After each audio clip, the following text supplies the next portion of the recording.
आइए, सुनिए, देखिए, समझिए सनातन सत्य। जैसी दृष्टि वैसी सृष्टि, दृष्टि विज्ञान। कुदरत, कुदरती रचना एवं कुदरत के कानून से शाश्वत सुख की प्राप्ति।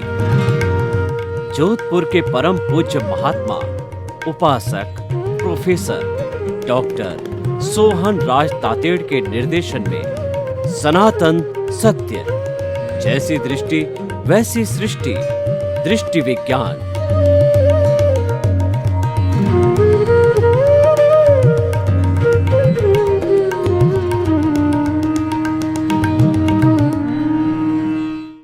आत्मविज्ञान, साइंस ऑफ द सोल। सही दृष्टि, सही सोच, राइट विजन, राइट थिंकिंग कार्यक्रम में आपका हार्दिक स्वागत है, अभिनंदन है, सत्कार है। इस कार्यक्रम के माध्यम से हम आपकी दृष्टि को बदलते हैं, क्योंकि दृष्टि बदलती है तो सृष्टि बदलती है। हम आपकी दिशा को बदलते हैं, दिशा बदलती है तो दशा बदलती है। हम आपकी नजर को बदलते हैं तो नजर बदलेंगे तो नजरिया बदल जाएगा। यानी हम आप में वैचारिक परिवर्तन लाना चाहते हैं। हम आपके नकारात्मक भाव को सकारात्मक भाव में बदलना चाहते हैं, आपकी रॉन्ग बिलीफ को राइट बिलीफ में बदलना चाहते हैं। इसी कारण हम प्रतिदिन नए नए ऐसे विषय आत्मविज्ञान के आपको परोसते हैं, जिसकी आपकी दृष्टि शुद्ध हो जावे, आपको एब्सोल्यूट ट्रुथ मिल जावे, अल्टीमेट ट्रुथ मिल जावे। इसी क्रम के अंदर आज हमारा एक बहुत सुंदर विषय है, वो है आघाती कर्म। हमने जो है कर्मों की व्याख्या की, उसको हम बार बार नहीं करना चाहते हैं। कर्म रज है, हमारे आत्मा के साथ जुड़ी हुई है, कार्मण शरीर के रूप में जुड़ी हुई है, जन्म जन्मांतर से जुड़ी हुई है। उसको राग द्वेष कहते हैं, उसको कषाय कहते हैं, उसको क्रोध मान माया लोभ कहते हैं। और समस्त बुराइयों की जड़ है ये कार्मण शरीर है। ये पुण्य और पाप का पुलिंदा है, इसकी सफाई करनी, इसी को कर्म कहते हैं। और ये कर्म कुल मुख्य 8 तरह के होते हैं, और उनका क्लासिफिकेशन करें तो 148 तरह के होते हैं। उसमें से घाती कर्म की हमने परिभाषा दी, अब हम अघाती कर्म की बात करते हैं। मुख्य 8 कर्मों में से 4 कर्म घाती है और 4 अघाती है। आज हम जो बात करेंगे अघाती कर्मों की बात करेंगे। अघाती कर्म हमारे शरीर से जुड़े हुए हैं, घाती कर्म हमारे आत्मा की घात करते हैं, वो हमारे आत्मा को परेशान करते हैं, आत्मा को उज्जवल नहीं होने देते और आत्मा को जो है वो प्रकाश नहीं होने देते। अघाती कर्म शरीर से जुड़े हुए हैं, वो 4 है। कौन कौन से हैं? आयुष्य कर्म, नाम कर्म और वेदनीय कर्म और गोत्र कर्म। सबसे पहले हम वेदनीय कर्म को लेते हैं। वेदनीय कर्म होता है वेदना, शरीर के किसी न किसी अंग के अंदर कष्ट होना, शोक होना, भय लगना, चिंता होना, डर लगना, ये सारी वेदना है और ये शरीर वेदना भुगतता है, उसको वेदनीय कर्म कहते हैं। वेदनीय कर्म 2, ये चारों जो अघाती कर्म होते हैं, पुण्य और पाप दोनों तरह के होते हैं। घाती कर्म प्योरली पाप कर्म है, अघाती कर्म पुण्य और पाप दोनों तरह के होते हैं, शुभ और अशुभ दोनों होते हैं। जो अच्छे होते हैं उनको शुभ कहते हैं, जो बुरे होते हैं उनको अशुभ कहते हैं। अशुभ को पाप कहा जाता है, शुभ को पुण्य कहा जाता है। तो वेदनीय कर्म 2 तरह के होते हैं, एक होते हैं साता वेदनीय, दूसरा असाता वेदनीय। साता वेदनीय पुण्य से जुड़ा हुआ है, शुभ से जुड़ा हुआ है। जब साता वेदनीय होती है तो शरीर एकदम अच्छा होता है, हमारा चिंतन अच्छा होता है, मन अच्छा होता है, वचन से वाणी अच्छी निकलती है और शरीर हष्ट पुष्ट रहता है। शरीर में कहीं वेदना नहीं होती, कहीं अकड़न नहीं होती, कहीं जकड़न नहीं होती है और न कोई सोच होती है, न कोई चिंता होती है। बड़ी मस्ती रहती है साता वेदनीय के अंदर। एकदम हमको ऐसा लगता है कि हम स्वर्ग में हैं, एक सुख की अनुभूति होती है। लेकिन वो सुख क्षणिक है, उस सुख को आप परमानेंट नहीं माने। ये सुख के साथ में वियोग जुड़ा हुआ है, और थोड़े समय के बाद में जो सुख समाप्त हुआ तो दुख प्रारंभ हो जाएगा। तो हमारा आत्मविज्ञान का लक्ष्य यही है कि ये सुख दुख के जोड़े से अलग हो जाओ, इस चक्कर को मेट दो, और इस चक्कर को मेटने के बाद में केवल अक्षय सुख प्राप्त करो। ये आत्मविज्ञान का लक्ष्य होता है, अक्षय सुख की प्राप्त करना, मुक्ति की प्राप्ति करना, liberation, free from all the bondage, इमांसिपेशन और साल्वेशन, जिसको कि मोक्ष कहा जाता है। मोक्ष दो तरह का होता है, एक तो हमारा हम जो जीवन जी रहे हैं उसके अंदर कष्टों में भी हमको दुख की अनुभूति ना हो, यानी दुख तो आएगा क्योंकि हम लेकर के आए हैं, हम कॉज डाल के आए हैं, कर्म बीज डाल के आए हैं, उसका कर्म फल और कर्म परिणाम के रूप के अंदर दुख तो आएगा। लेकिन हमारा ज्ञान हाजिर कर देते हैं तो दुख होते हुए भी दुख की अनुभूति न होना, दुख की फीलिंग न होना, ये आत्यांतिक मोक्ष कहलाता है।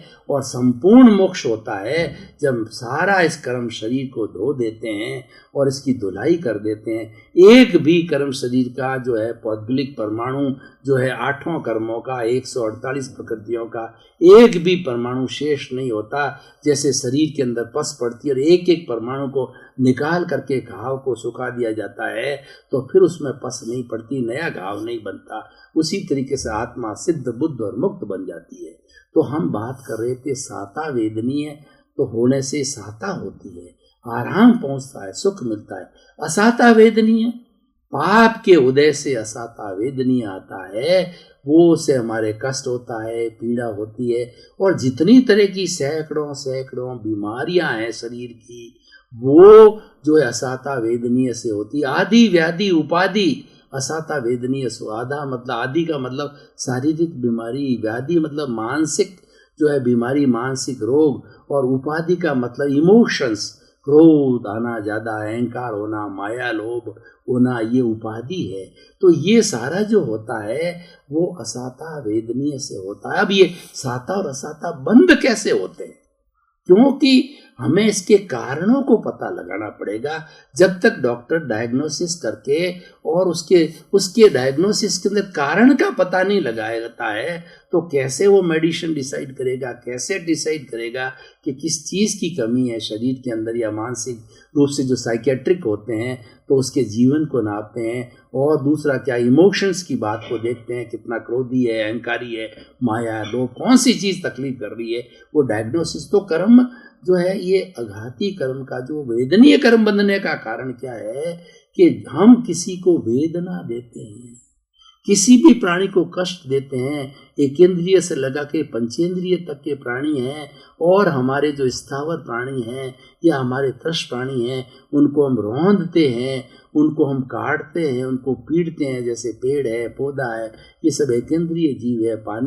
पानी है, और जो चट्टाने हैं पृथ्वी का, आपका तेजस का, वायु का, वनस्पति का है, और जो तृष काय के अंदर है 2 इंद्रिय, 3 इंद्रिय, चतुरेंद्रिय, पंचेंद्रिय, इन सभी जीवों को हम प्रताड़ना देते हैं। मानसिक रूप से इनके प्रति बुरा चिंतन करते हैं, खुद के प्रति बुरा चिंतन करते हैं, इनको मारते हैं, पीटते हैं, रौंदते हैं। जितना हम प्राणियों को दुख देते हैं, कष्ट देते हैं, वेदना देते हैं, उससे हमारे असाता वेदनीय कर्म बंध जाता है।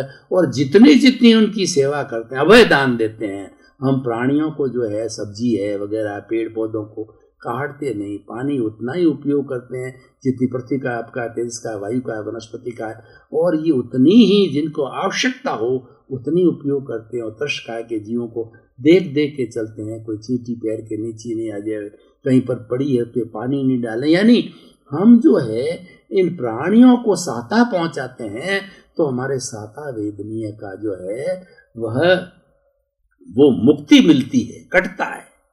अशाता करने से जो है वो हमारे असाता पैदा होती है, इनके साता किसी को देने से साता पैदा होती है। यानी जो कारण है वही निवारण है, जो निवारण है वही कारण है। ये एक दूसरे के रेसिप्रोकल, एक दूसरे के जो पूरक हैं, तो उनका हमें जो है साता असाता के कारणों का पता पड़ा और उसकी मुक्त होने का पता पड़ा, उसकी निर्जरा होने का पता पड़ा। तो इस तरीके से हम आराम से इस शरीर के जो वेदनीय और जो है असाता वेदनीय को आराम से जो है हम बंधन से मुक्ति कर सकते हैं। और इसको टाइटल दिया गया है कि ये हमारे एक जो है मीठी जो है, मान लो चाकू है, छुरी है, उस मीठी चाकू और छुरी जो शहद लगी हुई है उसको जीभ के ऊपर लगाते हैं तो मीठा मीठा लगता है। और हमने ये हो गया मीठा मीठा लगना साता वेदनीय, और हमने ध्यान नहीं दिया और जीभ को जो है थोड़ा सा टच हो गया, खून आ गया, हमें तकलीफ हो गई है। ये असाता वेदनीय की तरफ जो मीठा मीठा लगता है, जिसमें आराम मिलता है, वो साता वेदनीय है। और जिसके अंदर हमारा जो है वो कठिनाई महसूस होती है, तकलीफ महसूस होती है, वो असाता वेदनीय है। तो वेदनीय। दूसरा है हमारा आयुष्य कर्म। आयुष्य जन्म से जुड़ा हुआ है।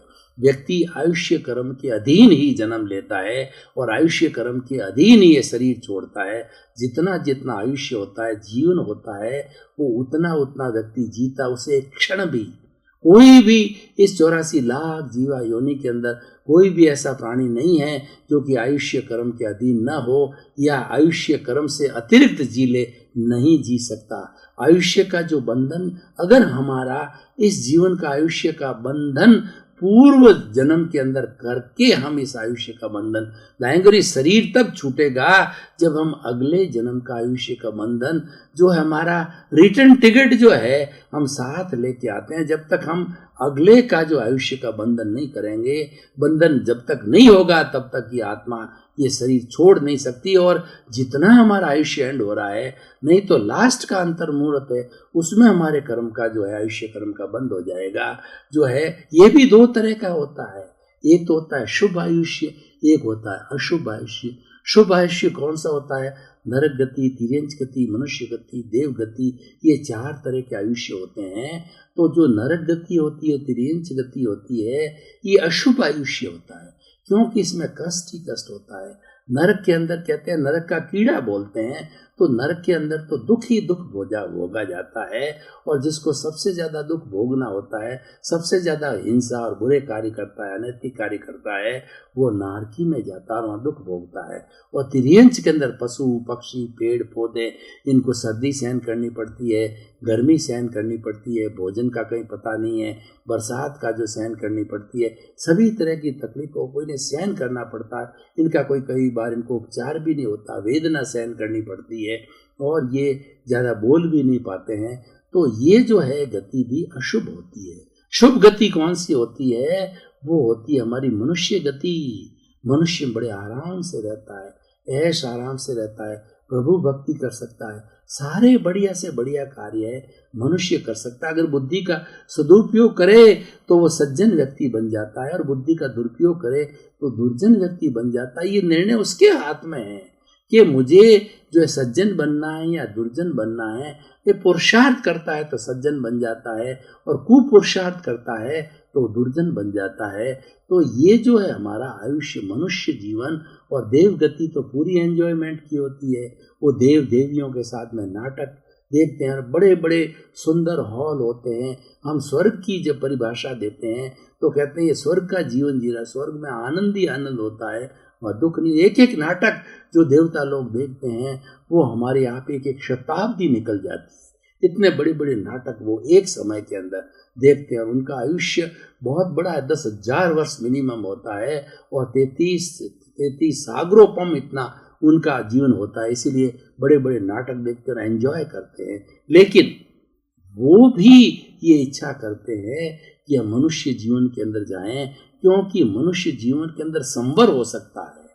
संवर का मतलब होता है पाप के आने के जो रास्ता आश्रव है उसको रोक देना। वो लोग नहीं रोक पाते, उनके आश्रव खुला रहता, वो संवर नहीं कर सकते, वो त्याग पचकान नहीं कर सकते, तो और वो प्रत्याख्यान नहीं कर सकते। तो इस वजह से वो प्रार्थना करते, वो केवल सबसे सुप्रीम सामायिक आलोचना प्रतिक्रमण प्रत्याख्यान जो मुक्ति के साधन है वो मनुष्य सबसे अच्छा कर सकता है, तिर्यंच भी कर सकता है, लेकिन उसकी बहुत बड़ी बुद्धि डेवलप नहीं होती, चेतना डेवलप नहीं, थोड़े रूप में कर सकता है, वो भी श्रावक हो सकता है, वो भी त्याग पचकान कर सकता है, वो भी प्रत्याख्यान कर सकता है, देवता नहीं कर सकते। वो भावना पाते हैं कि हम मनुष्य जीवन के अंदर जाएं और प्रत्याख्यान करके और अपने जीवन को धन्य बनावें, कर्मों को काटें, कर्मों की निर्जरा करें, क्योंकि जहाँ जहाँ संवर है वहाँ निर्जरा ऑटोमेटिक जुड़ी हुई होती है। संवर मुख्य होता है और संवर समता से आता है। तो हम बात कर रहे थे कि आयुष्य कर्म की, ये आयुष्य कर्म कैसे बनता है, ये आयुष्य बंधन का देखिए, नारकी का आयुष्य बंधन कैसे होता है।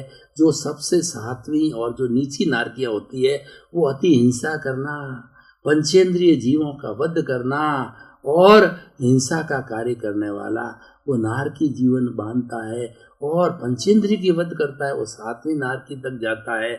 और दूसरा छोटे छोटे जीवों की जानबूझकर जो है वो हिंसा करता है, और एक तो क्या होती है अनजान में होती है उसका तो छुटकारा, लेकिन जानबूझ के भी हिंसा करता है, लोगों को मारना, पीटना, आतंक करना, फैलाना, लोगों को तकलीफ देना, दहशत फैलाना और जानबूझ के करना, ये जो है सबसे बड़ा कर्म बंधन का नारकीय नरक जीवन मिलता है। और नरक गति, तिर्यंच गति जो मिलती है झूठ, कपट और जो धोखा धड़ी से मिलती है वो तिर्यंच गति होती है। पशु पक्षी पेड़ पौधे और मनुष्य जीवन सरलता से मिलता है, सेवा से मिलता है, परोपकार से मिलता है, धार्मिक प्रवृत्ति करने से मिलता है, मनुष्य मिलता है। देवलोक क्या होता है, जब व्यक्ति बहुत ज़्यादा संवर करता है, बहुत ज़्यादा धार्मिक क्रिया करता है और बहुत ज़्यादा जो है प्रत्याख्यान करता है, तो उसको अवार्ड के रूप में, उसको जो है वो प्रोत्साहन के रूप में, उसको पुण्य के रूप के अंदर जो है वो उसको देव गति मिलती है। ये यहाँ मनुष्य जीवन के अंदर अधिकतर संवर प्रत्याख्यान करने वाले को जो है देव गति मिलती, जैसे साधु है, श्रावक है, जो कोई भी अच्छे धर्म का पालन करते हैं उनकी देव गति होती थी। ये बंधने के कारण मैंने बताए और छूटने का भी मैंने कारण, मतलब छूटने का अर्थ ये हुआ कि हम कैसे प्राप्त करें। तो आपको चारों जो हमने जो है वो कैरेक्टरिस्टिक दी है उसके अनुसार कार्य करिए, अच्छा कार्य करिए, धार्मिक कार्य करिए, सरल रहिए, धोखाधड़ी मत कीजिए, किसी की हिंसा मत कीजिए, ज्ञाता दृष्टा भाव में रहिए, अकर्ता भाव में रहिए और संभाव से जीवन का यापन करिए। और प्राप्त मनोवचन का ऐसे जगत के किसी भी जीव को किंचित मात्र भी दुख न हो, ना दुख न हो। ये मेरे भीतर विराजमान शुद्ध आत्मा भगवान मुझे ऐसी शक्ति दो, जागृति दो 24 आवर्स। यही ध्यान रखो, मैं अकर्ता हूँ, मैं ज्ञाता हूँ, मैं दृष्टा हूँ, मैं देखने वाला हूँ, मैं कर्ता हो ही नहीं सकता, मैं तो अकर्ता हूँ। और फाइलों का संभाव 5 आज्ञा में रखो, रहो 5 मतलब फाइलों का जो संभावपूर्वक निपटारा करो और खूब धार्मिक प्रवृत्ति करके, और आत्मा का जो खाता है उसको विस्तार करो, वो धार्मिक प्रवृत्ति से होता है। तो हमने बताया आपको वेदनीय कर्म, आयुष्य कर्म, नाम कर्म और गोत्र कर्म। समय की अल्पता को देखे मैं इसको संक्षेप कर रहा हूँ कि नाम कर्म हमारा गति, जाति, इंद्रिया और वर्ण, गंध, रस, स्पर्श, पूरा शरीर, शरीर का अवयव, शरीर की एक कोशिका, ये शुभ अशुभ 2 तरह का होता है। और सबसे ज्यादा जो प्रकृतियां, उत्तर प्रकृतियां होती है, उच्चतम जो शुभ भाव होता है, तीर्थंकर का बंध भी जो है शुभ नाम कर्म का होता है। ये शुभ और अशुभ दोनों होते हैं, शुभ होता है शुभ मिलता है, अशुभ होता है अशुभ मिलता है। और ये बंधन कारण भी शुभ अशुभ से होता है और इसके छूटने का कारण भी शुभ अशुभ है। अगर आप शुभ प्रवृत्ति करो, आप धर्म ध्यान करो, किसी को कष्ट नहीं दो, और तो आपको जो शुभ नाम कर्म का होता है, आपके मन वचन काया 3 जो योग है उन योगों में एक सा रहो, कथनी करनी में एक सा रहने से शुभ नाम कर्म का जो है बंध होता है। शुभ नाम कर्म पुण्य है और अशुभ नाम कर्म है वो पाप है। तो इस तरीके से शुभ और अशुभ 2 बात हो गई, ये हमारे नाम करके। और गोत्र कर्म होता है, गोत्र कर्म हमारा सोशल स्टेटस होता है कि किसी व्यक्ति को अच्छा घर मिलता है, वो करोड़पति अरबपति के घर के अंदर जन्म ले लेता है और बड़ा आनंद के साथ रहता है, उसकी सभी बात मानते हैं और उसको जो है वो अच्छी प्रतिष्ठा मिलती है। ये तो हो गया उच्च गोत्र का बंध। और दूसरा होता नीच गोत्र बंध कि घर के अंदर पैसे की कमी होती है, क्लेश होता है, बीमारी होता है, कोर्ट केस होता है, पुलिस केस होता है, लड़ाई होता है, झगड़ा होता है, बच्चों के बीच में, पति पत्नी के बीच में, माँ बाप के बीच में कोई समस्या, जो नीच गोत्र का बंध होता है। और ये 8 तरह के मद कहा जाते हैं। कौन कौन से होते हैं? जो हमारी जो होती है जाति है, और हमारा ऐश्वर्य है, और हमारा धन है, हमारा दौलत है, हमारा 8 तरह के जो मद होते हैं, उन मद से जो है ये कर्म बंध होता है। तपस्या का मद होता है, ज्ञान का मद होता है, ऐश्वर्य का मद होता है, जाति का मद होता है, कुल का मद होता है। इनका अहंकार करने से अशुभ गोत्र का बंध होता है। और इनका अहंकार नहीं करता व्यक्ति सामान्य रूप से रहता है, अकर्ता भाव से रहता है, ज्ञाता दृष्टा भाव से रहता है, सभी प्राणियों को जो है अपने समान समझता है, और हर प्राणी को जो है वो उसके भीतर विराजमान शुद्ध आत्मा रूप को नमन करता है, हरेक को आत्मवत आत्म तराजू में तोलता है। तो उसके जो है वो हमारा शुभ गोत्र का जो है बंध होता है। तो ये शुभ और अशुभ गोत्र के बंधन के कारण बताए, छूटने के भी यही कारण है कि आप अच्छी प्रवृत्ति करिए, आप दान पुण्य कीजिए, चैरिटी करिए, धार्मिक प्रवृत्ति कीजिए, और दूसरा सेवा कीजिए, और हमारी तन की सेवा, मन की सेवा, धन की सेवा, ये हमारा व्यवहार और निश्चय जगत जुड़ा हुआ है। व्यवहार से निश्चय शुद्ध होता है, निश्चय से व्यवहार शुद्ध होता है। ये दोनों आपस के अंदर एक दूसरे के पूरक है, जुड़े हुए होते हैं। तो दोनों तरफ दोनों पलड़े हैं।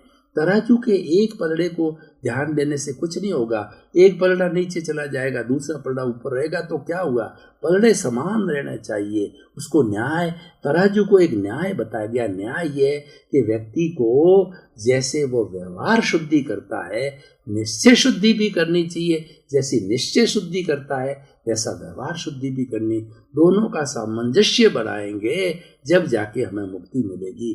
तो हमने 4 घाती कर्मों की व्याख्या की। भाइयों और बहनों, हम इस एपिसोड को आज के परिप्रेक्ष्य में कसौटी पर कसते हैं कि इन कर्मों के बारे में जानकारी करने से हमें क्या लाभ होगा, हमें क्या मिलेगा।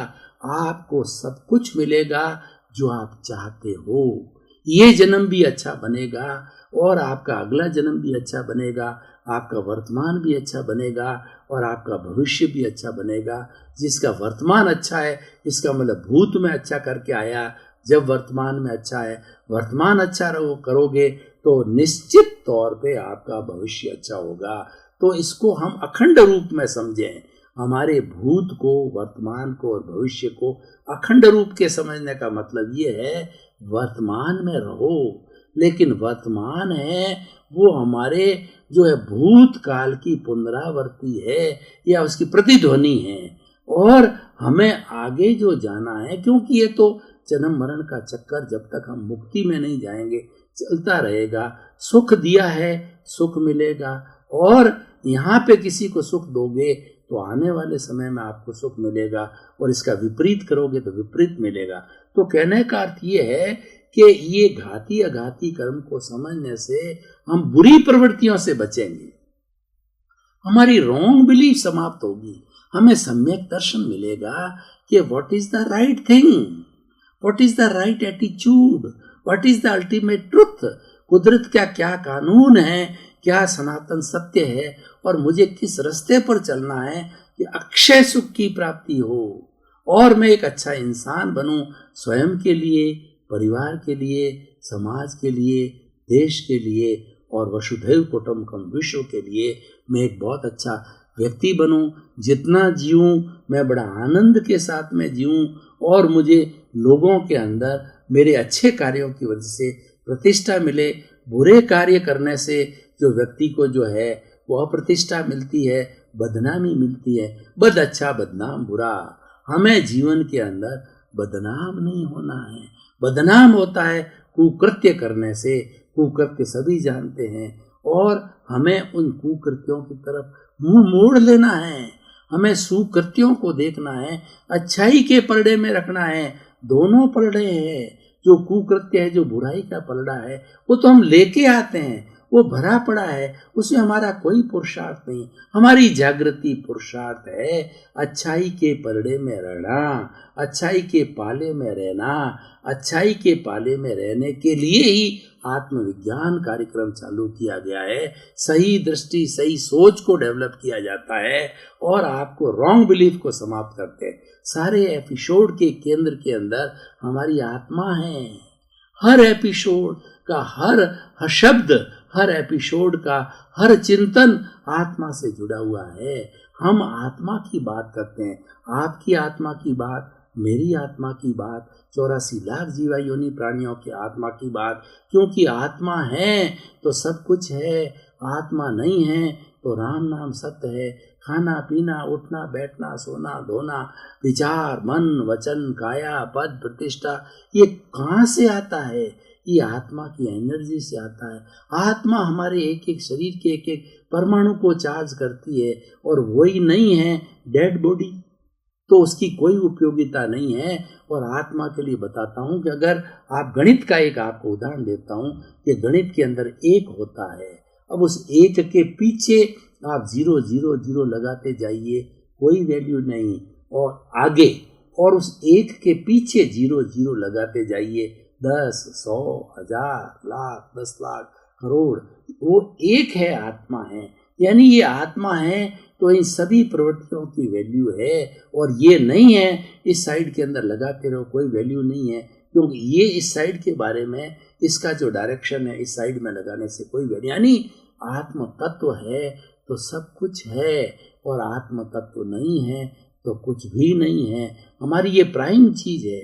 हम ये नहीं कहते हैं कि 24 घंटे आप कोई काम मत करो, आप परिवार को मत संभालो, या आप धंधा मत करो। करिए, करना पड़ेगा, क्योंकि हम लेकर के आए हैं, ये तो होता रहेगा। देखिए कि ये जो हो रहा है और कर रहा हूं, उसमें अंतर है। जो हो रहा है हमारे पूर्व कर्मों की फल की से हो रहा है, और जागृति है, कर रहा हूं, ये मेरी जागृति है, इसमें मैं स्वतंत्र हूं। क्या कर रहा हूं कि मैं ज्ञाता दृष्टा भाव कर रहा हूं, प्रज्ञा को जागृत कर रहा हूं, संवर कर रहा हूं, संभाव में रह रहा हूं, अकर्ता भाव में रह रहा हूं, स्वयं को अकर्ता समझता हूं, विश्व के समस्त प्राणियों को अकर्ता समझता हूं। कर्ता कोई हो ही नहीं सकता, कर्ता व्यवस्थित शक्ति है, और वही ये कार्य करा रही है, उसी के अनुरूप हो रहा है। और मैं भी अपना जीवन कर्मों के अधीन जी रहा हूँ, हर प्राणी भी कर्मों के अधीन जी रहा हूँ। तो मुझे किसी प्राणी के ऊपर प्रतिक्रिया करना, ओपिनियन देना और अभिप्राय देना, आपका बहुत बहुत धन्यवाद। आत्मविज्ञान कार्यक्रम सही दृष्टि, सही सोच पैदा करने के लिए, राइट विजन, राइट थिंकिंग के लिए बना है।